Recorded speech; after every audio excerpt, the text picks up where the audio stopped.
So welcome to this edition of the Mindful Coach podcast. Really can't wait to have this conversation. I've been looking forward to this for a while. Let me tell you about Michael Gibian, who has over 30 years ago, he started to follow his heart toward an enduring passion to help people feel good in mind, body, and spirit. He loves learning and spent many years living abroad and apprenticing to masters of many crafts. I've had the privilege, or he's had the privilege, of directly dealing with mindfulness masters Sri Ravi Shankar, Thich Nhat Hanh, Jack Kornfield, and Ron Kurtz. Ron Kurtz was the creator of the Hakomi Method, as well as and from Hakomi came many other trainings, including Recreation of the Self by John Eisman and others that he's taken. To name a few, there are many other influences as well, but now he loves to teach, coach, and mentor. He's helped for 25 years, helped hundreds and hundreds of others, many of whom have gone on to have successful careers serving their communities and beyond. But what he loves most is to share what he's learned along the way. So whether you're seeking mindfulness in everyday life, a deeper connection with yourself or others, or greater freedom and ease in your moving body, or exploring how all of these things are related, Michael's the guy. So welcome to the Mindful Coach podcast, Michael. It's so great to have you here. Thanks, Brett. I've been looking forward to it as well. Thanks for having me. Oh my gosh, yeah, it couldn't be any other way when I first had a chat with you, and we discovered that we had all these incredible intersections that you had studied Hakomi with Ron Kurtz as I had, and we know some of the same teachers in that field, and also John Eisman, who was also one of the co-founders and went off to create Recreation of the Self, which had such a big impact on me, and you've sat through this thing. So we've had so much of the same background, and I just thought I've just got to have you on the show and find out how you got involved in doing this. Like, what were you doing before you got involved with Hakomi, and how did you and all this other work that you've done with Thich Nhat Hanh and Jack Kornfield, and how did you find yourself this is who I am, this is what I want to do?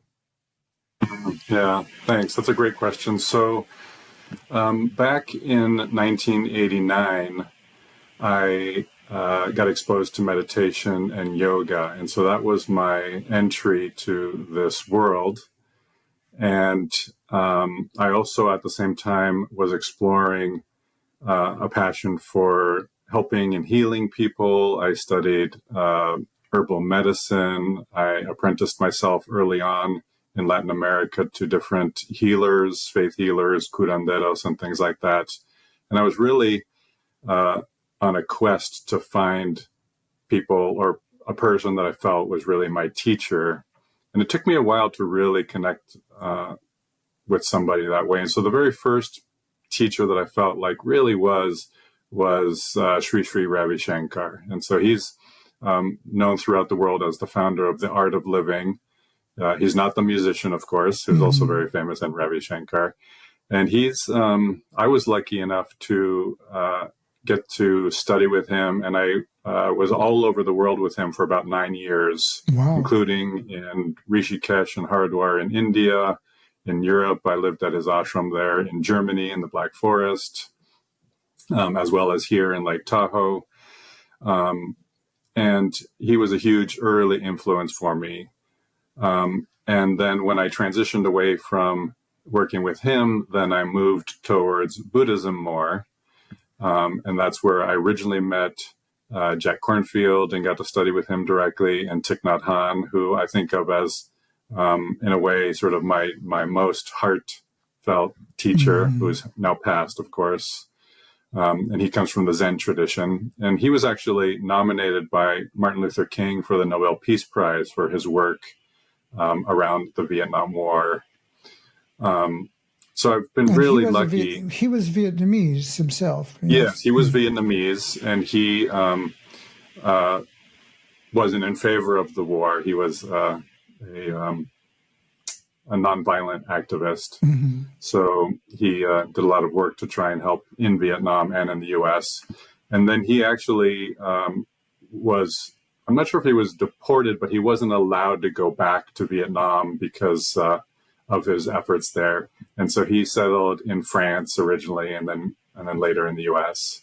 And so I got to study with him when he was here in the US. And Goenkaji also, who's an amazing Vipassana teacher, who's actually Indian, but trained in the Burmese style, as Jack Kornfield did. So my main background in Buddhist meditation is in Vipassana, and I've been lucky enough to do many long retreats, silent retreats.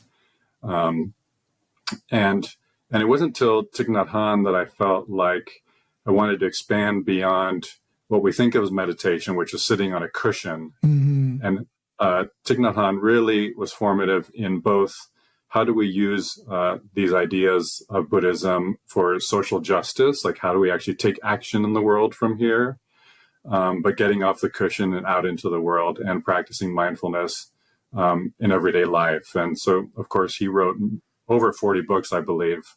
And one of them that really was formative talked about even practicing mindfulness while washing the dishes. Yes. And so instead of washing the dishes with the agenda of getting them clean, washing them while noticing your breath, noticing you're standing on the floor, playing with the soap and scrubbing, and just really being really present with whatever activity we're participating in, which for me really shifted things. And so now we're talking about coaching and applying mindfulness in coaching as well. And I think it really elevates coaching in general.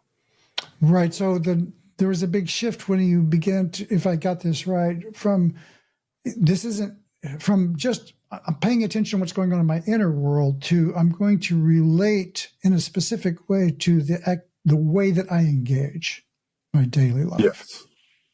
Yes. Like, for instance, in the social justice movement, there's this misunderstanding of Buddhism that a lot of people think Buddhism is equal to apathy. And that really couldn't be farther from the truth. The difference is that we make it a two-step process, or at least I do, where I accept the present moment as it is. And then from acceptance, I can choose to take action.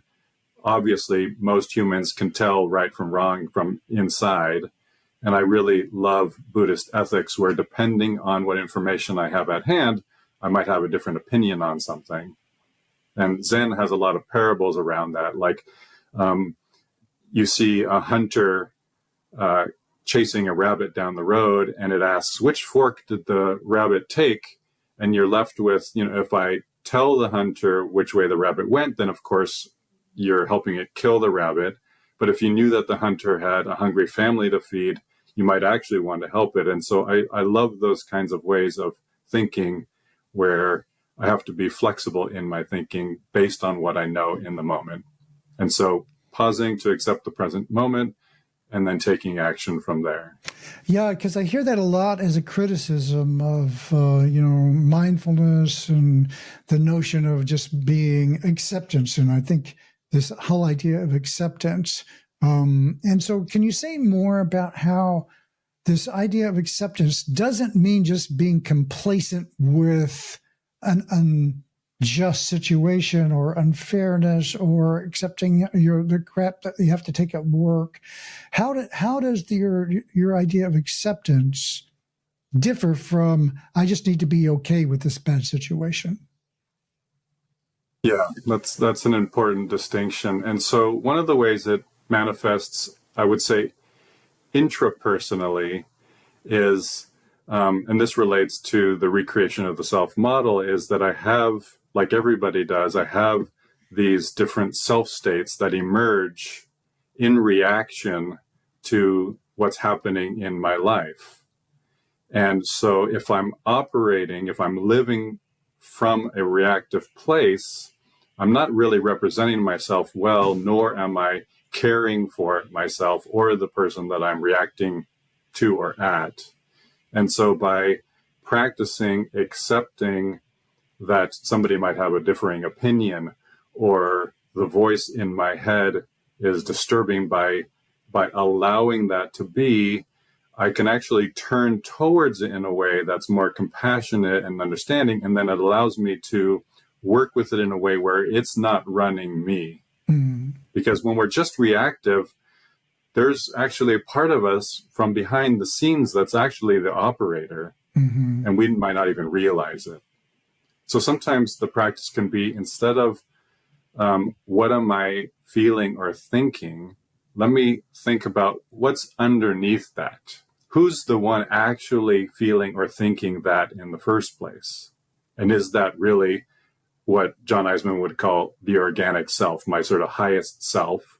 Or is that a part of me that got fragmented from a past wound? Mm-hmm. Mm-hmm. And in most cases, if I'm reacting versus responding, then it's not really serving me or the person I'm relating to, because it isn't coming from my highest self. Okay. So you're in this space, somebody says something to you, and you're taking and I guess in the mindfulness world, it would be like the default mode network. The automatic behavior would be to be reactive. Yes. And you've done some work on yourself, and so you're not reactive. Instead, you've got this spot where you've noticed, oh yeah, that is coming from a wounded place in me, where I feel like this is, or some other part, But then again, it's like if you're witnessing an injustice in the world, is it coming from a wounded part of you to kind of want to assertively say no? That's a great point. So I remember very clearly the way I was taught is, for instance, if you notice a homeless person on the street, if I automatically reach into my pocket and hand them $1, what's my motivation? Where am I coming from? And so what I've been taught is, if I take a moment to feel into that, what I probably am feeling is the injustice of another human not having enough to get by with. And so if I'm giving $1 to assuage or cover over the wrongness of another human not having enough to eat, that isn't actually generosity. That's actually my tending to my own feelings completely unconsciously.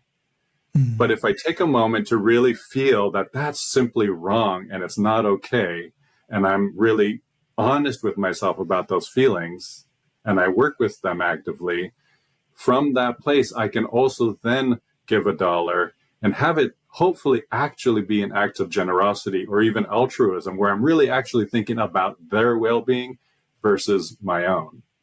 Versus I'm generous because there's injustice in the world, and so I'm acting out to see myself in a role of taking an action to fix that, versus I'm connecting with this actual person that's right in front of me.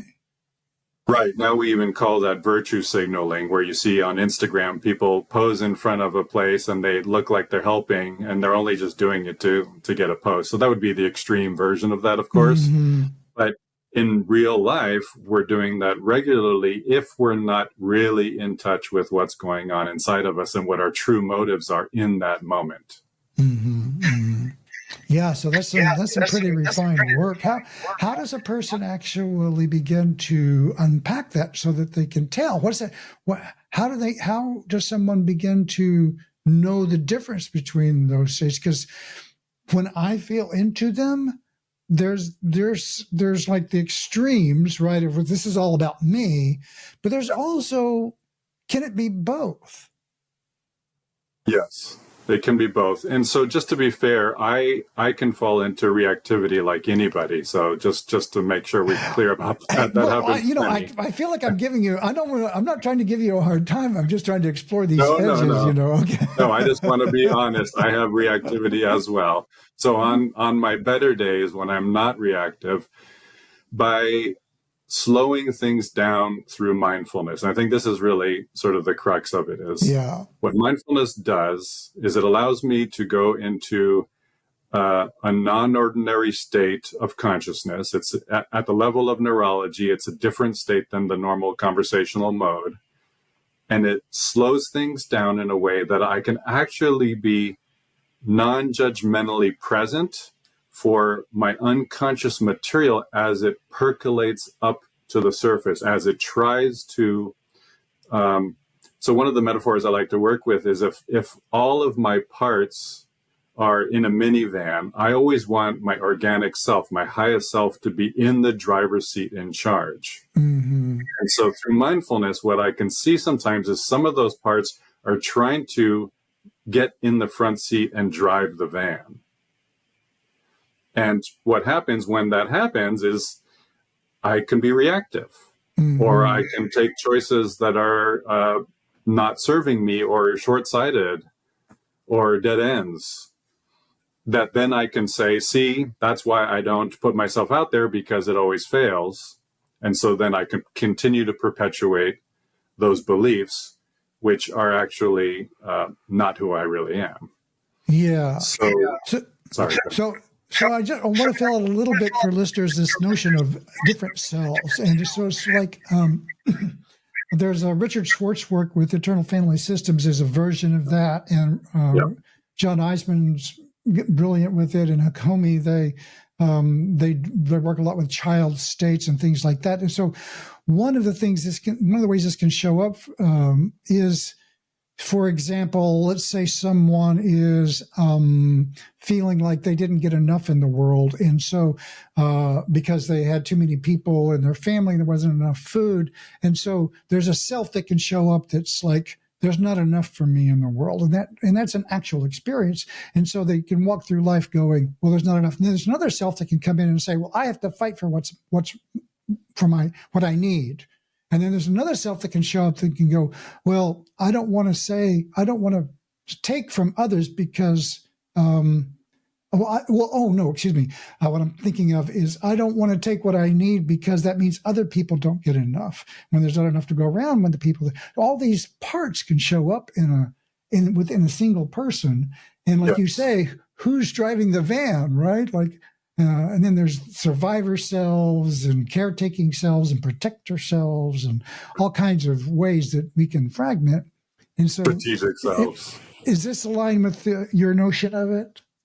Yes, exactly. So I operate mainly with John Eisman's model, where there are 4 main categories of selves. And just to be clear, the most basic understanding of it is that mainly in early childhood development, but throughout life it can happen, but mainly in early childhood development, when we get into an impasse. For instance, there's an innate part of me that knew that I am lovable and should be loved.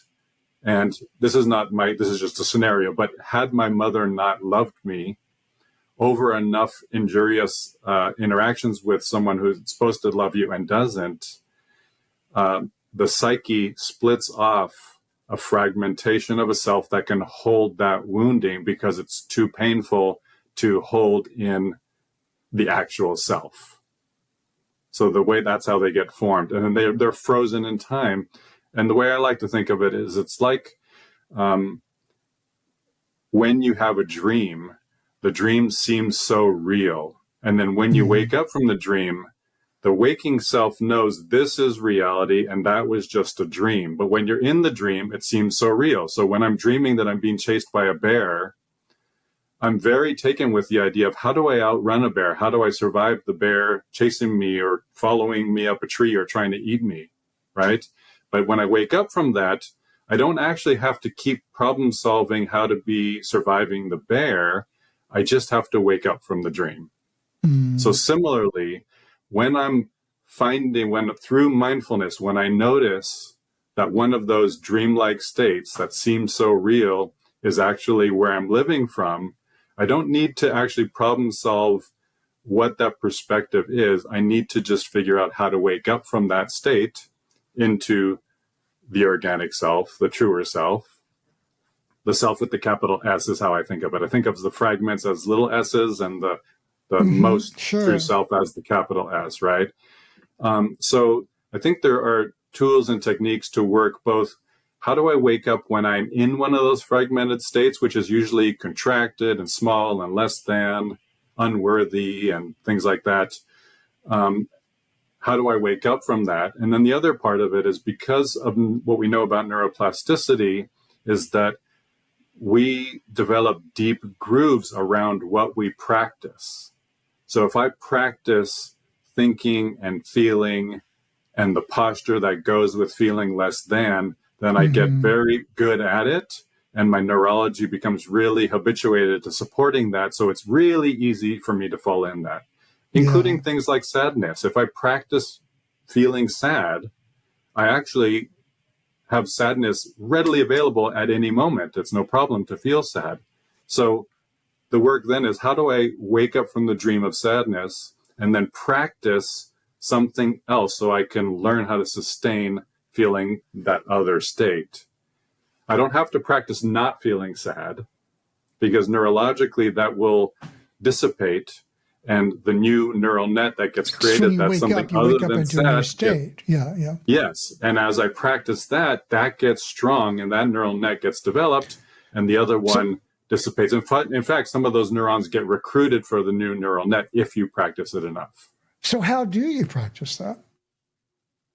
That's a great question. So I think starting number one with developing a practice around knowing how to pause. So at any moment where I'm heated or in conflict or not at peace with or non-accepting or anything other than feeling like I want to lean towards the experience, anytime it's something other than that, then I try and remind myself, maybe I should take a moment to get really present. So you're using that discomfort as a cue.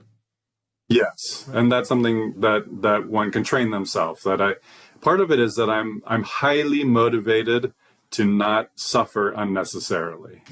So That's a good one. Yeah. So like another Buddhist concept is that pain is inevitable. People that I love die. There's injustice in the world. There's unfairness. So that's painful and that's just real.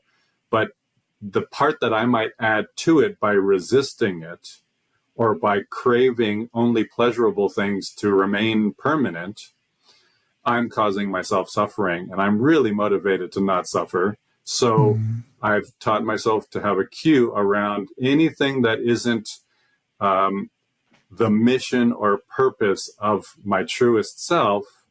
As soon as I can wake up to, let me just take a moment here, then I can turn my attention. So actually this comes from Recreation of the Self. John taught what he calls a 3-step process. So the first step is actually contacting the experience. So that's noticing that I'm not aligned with my mission or purpose. So let me contact the experience of what is actually going on instead. And that might be some kind of resistance or feeling resentment or less than or anything like that. So that's contact. So you say contact, that's like noticing and naming. Yes, exactly. Okay. Yeah.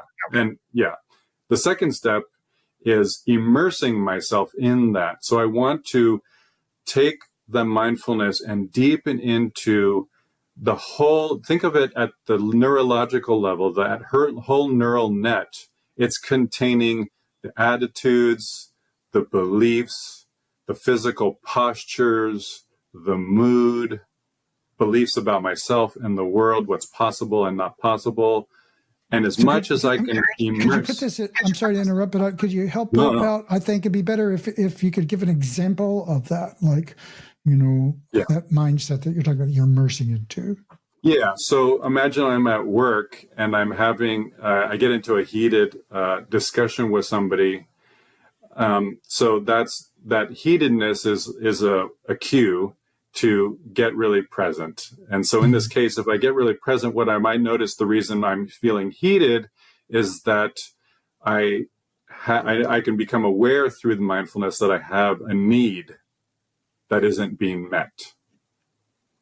And so it's my obligation to express what that need might be and how the other person might work with me to meet the need. And so the way that usually shows up is that I first feel feelings of resentment or wanting to prove my point. I want to be right, or I want to prove them wrong. And usually, since that's not my normal mode, that's a good moment to like, oh, okay, I'm noticing that I'm really feeling like I want to fight against this person, and there's this friction there. So this is like the dream you were talking about earlier then. Exactly. The dream state is feeling at odds with this other person instead of feeling like I'm within myself and they're within themselves and there's a certain amount of harmony, which is how it often can be.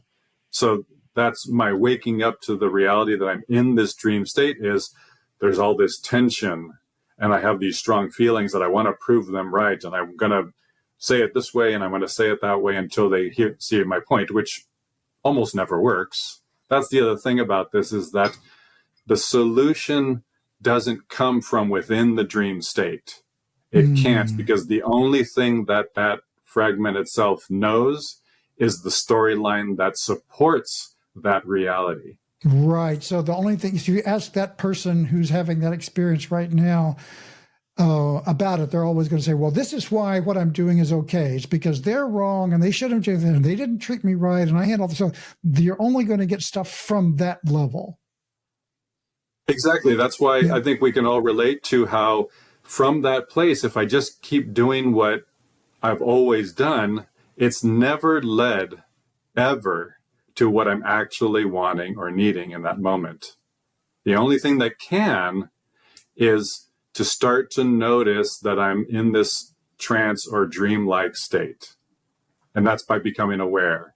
And when I become aware, I notice, oh, I'm feeling resentful, I'm feeling angry, I'm feeling misunderstood, I'm feeling unhurt or unheard. And part of why I feel that is below that there's a need of harmony or connection or cooperation. And so then maybe in this case, interpersonally, I might have to express that I have this need. And I'd really like to get along better. I feel like both of us have valid points here. Maybe we could try and slow things down and see if we can really come to a place of more accord rather than conflict. Yeah. So, that's really nice. There are all kinds of other layers that can come in, though, right? In the sense that someone can notice, oh, there's all this conflict. And what can enter then? What do you do with a voice that might come in and go, well, you shouldn't be mad. There's something wrong with you for being, and oh, there you go again, not being awake enough to manage this. What's wrong with you that you can't figure this out? Like those kinds of voices can come in and kind of hijack the opportunity. So what do you say to people that have those kinds of experiences? Yeah, so that's a great point. So Ron Kurtz, who created Hakomi, used to refer to those voices as his butlers. Because as his butlers, like servants. Oh, okay. Butler. Oh, and okay, so right. the correct orientation or way to be organized is, I like to think of the minivan metaphor again. So my organic self that's really aligned with my mission and purpose is in the driver's seat, but maybe that driving style feels reckless to a part of me that's more conservative and concerned. So that part is going to be one of those voices that's coming up from behind and saying, maybe you should slow down or take the curves more easily. And the way I like to work with those is say, thank you. I appreciate your opinion. I'll take that under advisement. And let me see if I can accommodate so that you can feel like you can settle. Right? So in mindfulness, that's possible. If I'm not mindful, that voice comes forward, gets in the driver's seat, and takes over. And now I'm in the dream state. Yeah, if it gets too threatened, right? So what you're saying is sort of like be compassionate towards the voice, right? Be supportive. Be compassionate and align and be really genuine about taking in the feedback that they're receiving. Because for that part, that voice, their story is very real. In fact, it's the only reality they know. Right. And if I don't attend to it, they will persist and attempt to hijack, because their sole purpose is to prevent the wounding that happened in the first place from happening again. Yeah. So another way of saying this is like all those parts are actually trying to protect you in some way.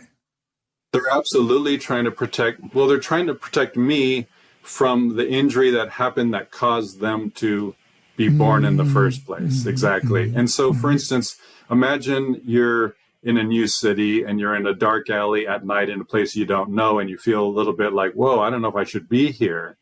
Some of those voices are going to get louder and louder, and they're going to be like, this is not okay. This is unsafe. What we might not be conscious to is those parts are elicited because it's reminiscent of a past experience where we were injured or wounded, right? So in mindfulness, my job then is to say, yeah, this does really remind us of that past experience. I hear you, but I've got this. This is not then. I know it reminds us of that, but this is not then. Because I actually can remember the past experience that was wounding, but I'm also aware of what's happening in present time, which they're not. Yeah, great stuff. I noticed in your work, you have a somatic orientation, and by that, real body focused orientation. So tell me how that came in, because, you talked a lot about, meditating and then wanting to get to kind of a different place in it. How did that lead you to a body focused sort of, orientation about and learning about the value of that when helping your clients?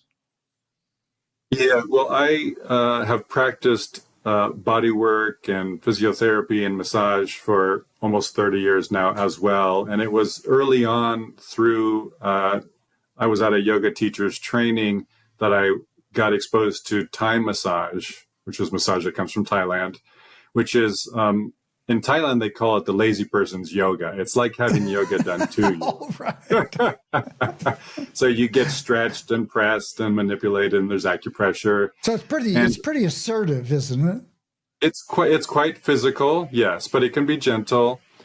But what I found in doing that for years and years and years was that very naturally it seemed to evoke emotional states. It seemed to bring people into cathartic experiences. And I felt like it was an interest and a duty to understand the psychological ramifications of that. And so that's how I came across Hakomi. And of course, Hakomi is mindfulness-based and somatic-oriented. And so some of the way the somatic parts I notice show up, like in a coaching session, you might notice, like in a Zoom like this, where the client you might bring up something like, you really could try this thing. And they do something like, I don't know, right? It could be subtle. See how I'm just like away and down. I'm turning away. Yeah. And so in Hakomi, we're trained to notice that and take that really literally, because again, at the neurological level, that turning away is part of a neural net that holds the beliefs and the attitudes and the mood that go with that. What are they turning away from? Mm-hmm. And so the way I like to work with that is kind of classic Hakomi, is point out what I see and ask them to get extra mindful, get really present, and then slowly turn away. And by doing that in mindfulness, they can actually study that. And by studying it, what they're doing is they're lighting up neuron by neuron, and eventually there's a critical mass where the whole neural net lights up, and then they get full access to the attitudes, beliefs, and memories and story that go with the turning away and what they're turning away from and why they might feel like they need to. And so in doing that, Ron Kurtz would call this, I think, studying the contents of the subconscious, right? And so implicit in that is the assumption that there's something that the client's not aware of, that they need to be. So what's your thoughts around why does that show up as a nonverbal cue versus a verbal statement? Well, it can show up in any of those modes because neurologically it's all been practiced so much that they're now bound together. The beliefs about what's not possible, the mood, the physical posture, the movement away, they're all completely bound together and highly practiced. And so sometimes it might manifest just as an internal voice for them that's saying, oh no, you couldn't do that. Sometimes it manifests as the turning away. Sometimes there's different parts of it. And so our job is to try and observe them closely enough that we notice any flicker of that neurology that's indicative of fragment coming to the fore versus the person being in that place where I'm really connected to my passion and my purpose and my mission. And sure, I can have doubts, but there's a sense of they're connected to that for themselves, right? So you said you worked, how long did you study with Ron Kurtz? I studied with him about a year, and then I did the full Hakomi training, and then I did the full RCS training as well, and then I also did the Hakomi Simplified, which was Ron in his older years. So he developed Hakomi with this group, right? And then the Hakomi Institutes systematized it, and we're teaching that. And so Ron was free to keep developing in the work. And what he seemed to lean towards was simplifying and not really de-intellectualizing it, but focusing on, in my experience, on loving presence as one of the biggest elements of it. And I think that's the magic that we would see in Ron when he would do demonstrations, is that his loving presence was so complete that the entrainment, the mirror neurons, the person's psyche felt so held and safe and connected that so much was possible. And that was sort of the magic of Ron himself. But I think we can also learn to replicate a lot of what he did through some of the things we're discussing. And loving presence is a great way to start, because like if you're working with a coachee and you notice that you're feeling judgmental about them or frustrated, like, man, they don't take my advice, or their progress isn't fast enough, or how's that going to reflect on me? Maybe we could still be helpful, but I think it would serve them and us to try and cultivate, like, what about them is lovable? Like, what about them? Like, how do I see them in their wholeness? Like, I want to be sort of the placeholder for the fact that they're already whole and they already have the capacity to achieve alignment with their mission and their passion. So if you're like someone listening to this, and you've done all this fabulous work with Hakomi and RCS and Thich Nhat Hanh and all these other amazing teachers, what would you say to someone who's listening to this and going, well, great, but how can I actually use something from this without having to go through years and years of training? Like, what would be the, something you could say to either a client or a coach, or I think primarily maybe a coach, since this is the Mindful Coach podcast, to help them kind of land in the I don't want to say the benefit, but the value of this kind of an orientation. Yeah, that's important, because of course not everybody can or wants to go study Hakomi, nor do they need to. Right, of course. So I think what I would say is something, and I think that, like in Hakomi, we actually train, the first whole year is developing selfhood. We don't learn to work with other people until we have learned to work with ourselves. And so that would be my first bit of advice to coaches, is to learn to apply mindfulness to themselves first before they start to feel like they can really do that with other people. Because so often as a coach, one of the main limiting factors for our clients is how deep we're willing to go. Right? So I don't want to be the limiting factor in my coachee's experience. So I think people could try something like this. John Eisman developed this idea of referencing the preference. Okay. And the way he talked about it was, and not everybody likes massage, so this metaphor doesn't always work, but he talked about, when you're in a certain state, is to ask yourself, is this like a massage, or is this like a hammer to the head? So in general, whether you like massage or not, I think we get the point. Do you like how this is going, or do you not like how this is going? So we could be back to the scenario of having a conflict with a coworker, or things aren't going well with a coachee. And in my own time, what I might want to do is reflect on that state that I felt, and then ask myself that question: do I like it? I don't want to necessarily get bogged down in attending to, was that the right viewpoint?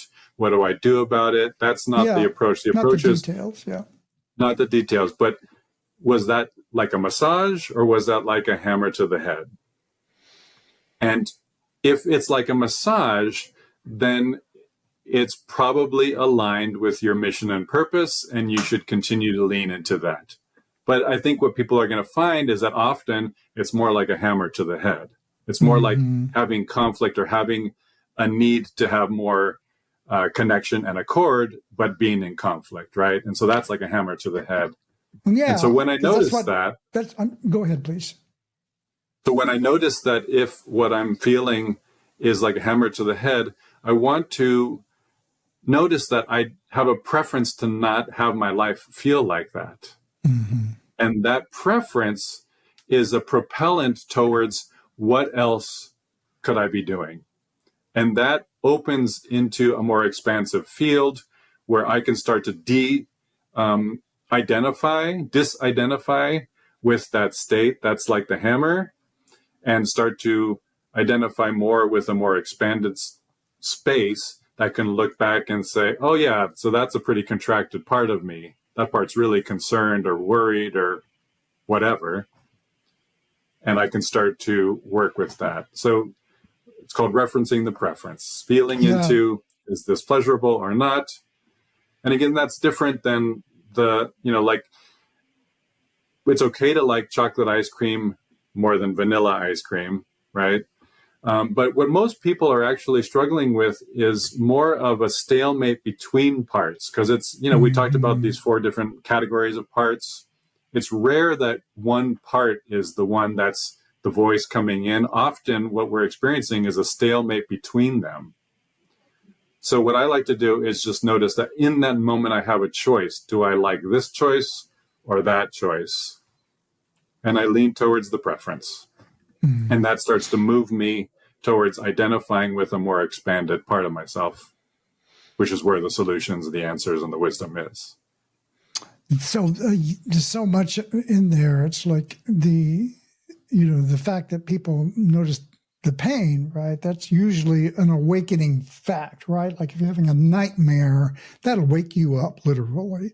And so if you're really having a bad experience, at some point or another, I've talked to many, many clients and people who have had their life become so stressful that they just have a moment where they go, this cannot continue.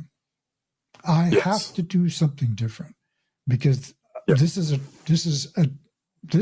a train wreck that is happening or is going to happen. And I know that can't maintain it. It's unmaintainable. And some deeper sense of us knows that just can't be the way life is going to unfold for me, to drive myself into a catastrophe through my experience of how wrong things are, how bad things are, or how stressful things are.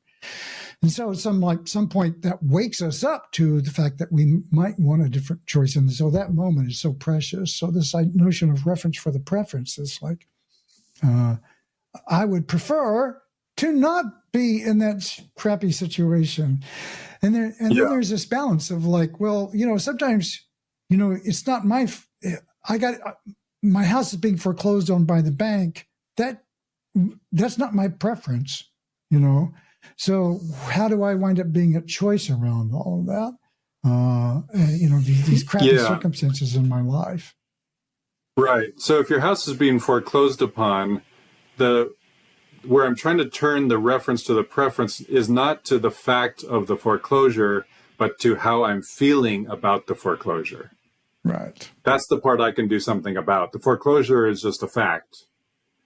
How I suffer or don't suffer around that fact is the part I can actually do something about. Yeah, that's exactly the way I align around this too. I'm reminded of a section of one of Eckhart Tolle's book where he talks about, I thought pretty brilliantly around somebody who is signing papers to be bankrupt.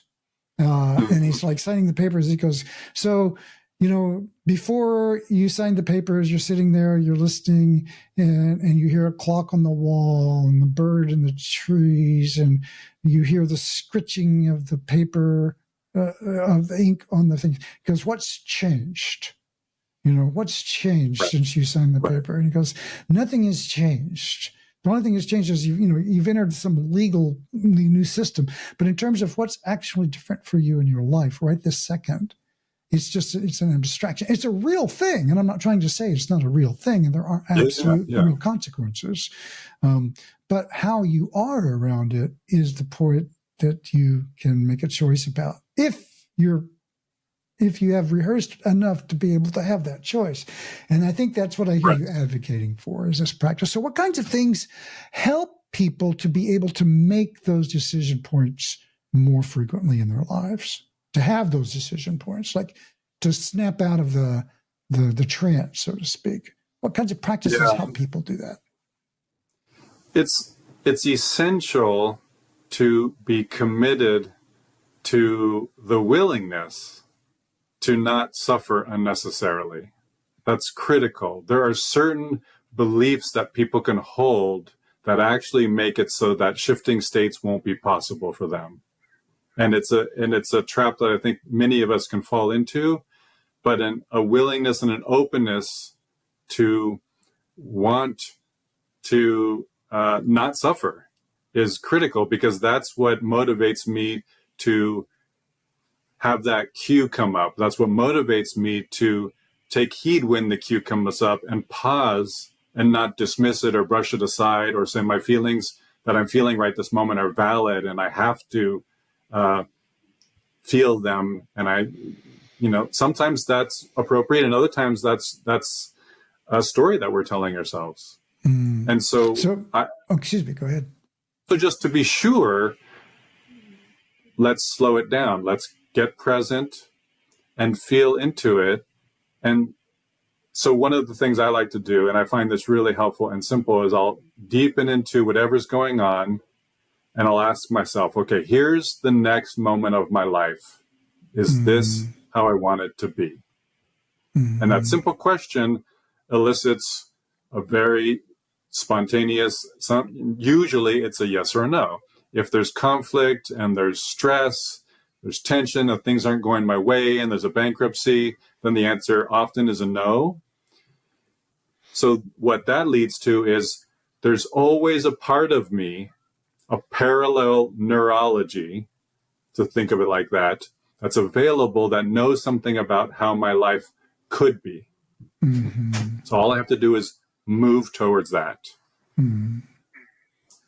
So you shift into a state of, this is more in the direction of what I would prefer. Yes, exactly. Nice. So this is all great. So how can people connect with you to learn more about how to do all this goodness and learn more about how to apply this in their circumstances? Most easily is through my website, michaelgibian.com. And you can get to me through email there as well. And I have a Facebook group that you can look up as well. It's called Mindfulness, Coaching, and Counseling. And it's a Facebook group dedicated to ideas like this, coaching in balance with mindfulness. And I'm here to help. Well, that's what my mission and passion is. Yay. Well, that's a great mission. And so we're really happy to have you as a member of the Mindful Coach Association, and the great work that you're doing, and the fabulous, way you've taken this so seriously, throwing yourself into it. You have this whole history of like you said, you wanted to be a student. You wanted to be taught by somebody and you really took that seriously, and you really went after it and found out some good stuff. And then we have such a parallel there, not only in the desires to actually learn from the best that there are on the planet, but also the people that we wound up working with. So that's just so fun. So thank you for all of that, and for the work you're doing. And I really appreciate having you here as a guest on the show. I appreciate having me. Thank you. It's been fun. Thank you. We'll talk soon. All right. Take care. All right. Stop.